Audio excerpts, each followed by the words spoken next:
तो दोस्तों आज जिस मूवी को हम एक्सप्लेन करने जा रहे हैं उसका नाम है ब्लू फैमिली और ये रिलीज हुई थी ईयर 2014 में। मूवी स्टार्ट हो उससे पहले ही मैं आपको बता दूं कि ये जो मूवी है ये एक रियल इंसिडेंट पर बेस्ड है और आज की इस मूवी में देखोगे आप एक ऐसे बंदे को जिसने शायद रहम, दया और इंसानियत इन वर्ड्स को कभी सुना ही नहीं था और हैवानियत, दरिंदगी और क्रूरता शायद उसके सगे भाई थे। चलिए ज्यादा देर न करते हुए हम एक्सप्लेनेशन को स्टार्ट करते हैं, पर उससे पहले आप चाहो तो मुझे इंस्टाग्राम पर फॉलो करके मैसेज कर सकते हो यदि आप मुझे देखना चाहते हो या फिर अपनी कोई मूवी एक्सप्लेन करवाना चाहते हो।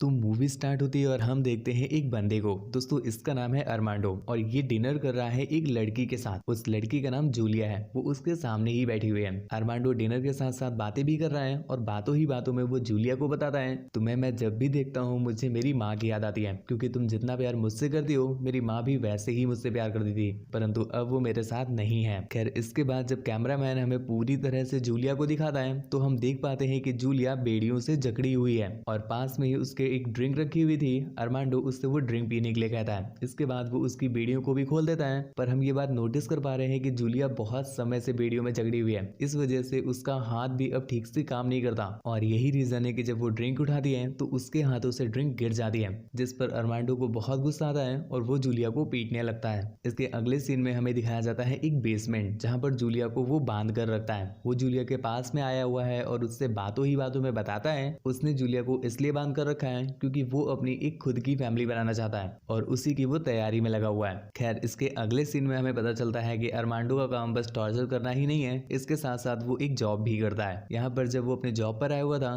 तो वो एक जेसिका नाम की लड़की को किसी तरह से इम्प्रेस कर लेता है और इसके बाद वो उसे अपने घर में पार्टी के लिए इन्वाइट भी करता है, जिसके बाद रात में जेसिका उसके पास आ भी जाती है और वही हुआ जो तुम सोच रहे थे। अरमांडो उसे मार करके बेहोश कर देता है और उसी बेसमेंट में ले आता है जहाँ पर जूलिया ऑलरेडी बंधी हुई थी। कुछ देर बाद जब जेसिका को होश आता है और वो अपने आसपास की जगह देखती है तो उसके होश उड़ जाते हैं। वो अरमांडो से भीख मांगने लगती है कि वो यहाँ से जाने दे, पर अरमांडो उसकी एक भी नहीं सुनता और उस पर टॉर्चर करना स्टार्ट कर देता है। लेकिन इतने में ही वहाँ पर अरमांडो का छोटा भाई आ जाता है और दोस्तों उसे देख करके हमें समझ आ रहा है कि वो बेचारा काइंड हार्टेड है, पर अरमांडो उसकी घंटा नहीं सुनता और उसे बाहर जाने के लिए बोल देता है, जिसके कुछ देर के बाद अरमांडो भी वहां से चला गया। उसके जाने के बाद जेसिका अपने आप को खोलने की कोशिश करती है पर वो नहीं खोल पा रही थी। पास खड़ी जूलिया ने उससे कहा कि ये सारी कोशिशें बेकार है, तुम ऐसा कुछ भी मत करो क्योंकि मैं यहाँ 2 सालों से हूँ और आज तक मैं खुद को नहीं छुड़ा पाई। और इसके बाद ही हम नोटिस कर पाते हैं कि अरमांडो अब जूलिया को बहुत ही प्यार से ले जा रहा है और न सिर्फ प्यार से, इसके बाद वो उसे नहलाता भी है और उसे खाना वाना भी प्रॉपर देता है। अभी तक तो हमें भी समझ नहीं आया कि ये क्या हुआ, पर अगले सीन में जब जूलिया वापस आती है बेसमेंट में तो वो जेसिका को बताती है कि ये सब कुछ अरमांडो इसलिए कर रहा है ताकि वो अपनी एक खुद की फैमिली बना सके और इस समय मैं उसके बच्चे की माँ बनने वाली हूँ। दोस्तों यही रीजन था कि अरमांडो उसका इतना ख्याल रख रहा था। दूसरी तरफ हम देखते हैं अरमांडो को जो अपने अगले शिकार के लिए एक पार्टी में गया हुआ है, जिसके बाद वो पार्टी से अपने ही भाई की गर्लफ्रेंड एरिन को ले आता है। परंपरागत वो पहले डिनर के लिए इन्वाइट करता है, जिसके बाद डिनर कराता है और इसी बीच ड्रिंक में एक बेहोशी की दवा डाल देता है, जिससे एरिन बेहोश हो गई और जब उसकी आंख खुली तो उसने देखा कि वो बेसमेंट में है। अभी तक अरमांडो का भाई उसे कुछ कह नहीं रहा था क्योंकि वो बस रैंडम लड़कियों को ला रहा था, पर इस बार उसने अपने भाई की ही गर्लफ्रेंड को बांध दिया है तो उसके सब्र का बांध टूट जाता है और वो उस पर चीखने लगता है। पर अरमांडो ने उससे कहा कि तुम टेंशन क्यों ले रहे हो, ये सब कुछ तो मैं हम दोनों के लिए ही तो कर रहा हूँ। हमारी मॉम हमें छोड़कर चली गई थी, पर इस बार हम एक ऐसी फैमिली बनाएंगे जिसमें से कोई भी हमें छोड़कर ना जाए। और दोस्तों यहाँ पर हमें समझ आता है कि पूरी मूवी का सीन क्या चल रहा है। जब अरमांडो की मॉम की डेथ हो गई थी तो बेचारा अरमांडो इस चीज को लेकर के बहुत टूट गया था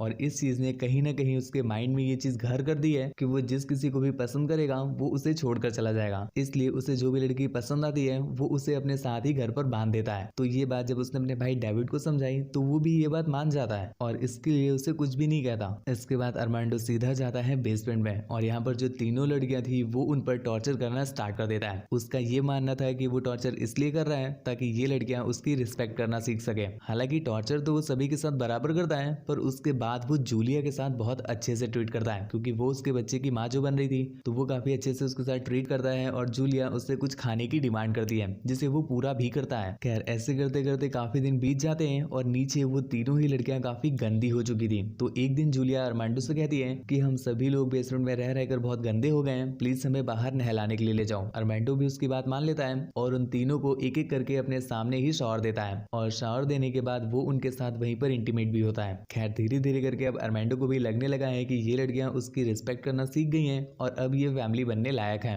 तो अब वो उन्हें हर हर वीक बेसमेंट से बाहर ला करके बिल्कुल फैमिली की तरह ट्रीट करता है। साथ में खाना खाते हैं, साथ में बैठते हैं और जो अरमांडो बोलता है वो करते हैं। अब तक ऑलमोस्ट तीनों लड़कियों ने हार मान ही ली थी कि वो कभी यहाँ से बाहर निकल ही नहीं सकती, पर जेसिका इन लोगों में से नहीं थी। वो जब भी संडे को बाहर आती थी वो कुछ न कुछ कोशिश करती थी यहाँ से बाहर निकलने की या बाहर के लोगों को कुछ सिग्नल देने की। अरमांडो एक दिन उसे पकड़ लेता है, जिसके बाद वो उसे एक रूम में ले जाता है और उसके सारे कपड़े फाड़ कर उसे बहुत पीटता है। अब ये सब चीजें जूलिया की भी हद से पार जा रही थी, तो वो यहाँ से निकलने का कुछ आइडिया सोचती है और तभी उसे डेविड का ख्याल आता है। उसे पता है कि वो एक काइंड हार्टेड पर्सन है और अगर हम किसी तरह से उसे बाटली में उतार लें तो वो हमें यहाँ से बाहर निकाल देगा। जिसके बाद वो डेविड से हेल्प के लिए बोलती है और डेविड बातों ही बातों में उसकी हेल्प करने के लिए अपने भाई के पास जाता है। पर अरमांडो को समझ आ गया था कि इसके कान भरे गए हैं, जिसके बाद वो अपने भाई को मारता है और उसके ऊपर गरम गरम कॉफी भी डाल देता है। उन लड़कियों तक तो तब भी ठीक था, पर जब वो अपने भाई के साथ ही करने लगा है तो डेविड को यहाँ पर समझ आ गया कि हो ना हो वो मेंटली डिस्टर्ब है, तभी वो ये सारे काम कर रहा है। तो एक दिन डेविड अरमांडो के किसी ड्रिंक में बेहोशी की दवा मिला देता है, जिसे पीने के बाद अरमांडो बेहोश हो गया।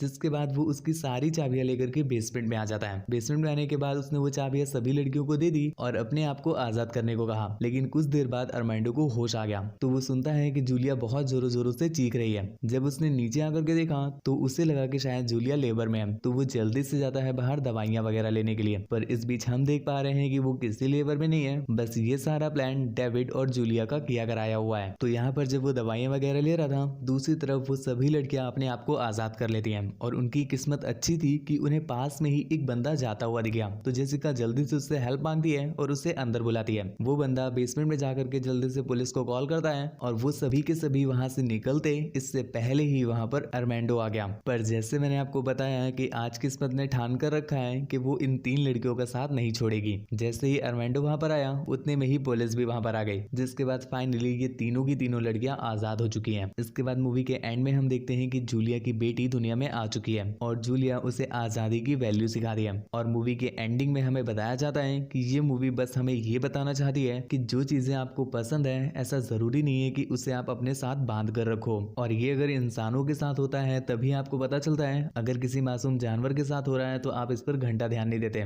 मान लो आपको कोई पक्षी बहुत पसंद है तो इसका ये मतलब नहीं कि आप उसे अपने पिंजरे में डालकर रखो। हालांकि आप भी जानते हो कि पंछियों के लिए खुला आसमान बनाया गया है, ना कि कोई पिंजरा, परंतु ये बस ज्ञान की बातें हैं। मैं भी बता दूंगा, आप सुन लोगे, पर फॉलो कोई नहीं करता। और इसके साथ साथ एक और बात कि ये मूवी रियल इंसिडेंट पर बेस्ड है, जो कि ओहियो के क्लीवलैंड सिटी में हुई थी। अधिक जानकारी के लिए आप गूगल भी कर सकते हो। खैर, आज की वीडियो में बस इतना ही। मूवी अगर पसंद आई हो तो हमारे चैनल को सब्सक्राइब करके बेल आइकन प्रेस कर लीजिएगा। ऐसी ही और भी ज्यादा इंटरेस्टिंग मूवीज आपके लिए हम प्रोवाइड करते रहेंगे। मुझसे बात वगैरह करना चाहते हो या मुझे देखना हो या कोई मूवी एक्सप्लेन करवानी हो तो मुझे इंस्टाग्राम पर फॉलो करके मैसेज कर दीजिएगा। Thank you, bye bye.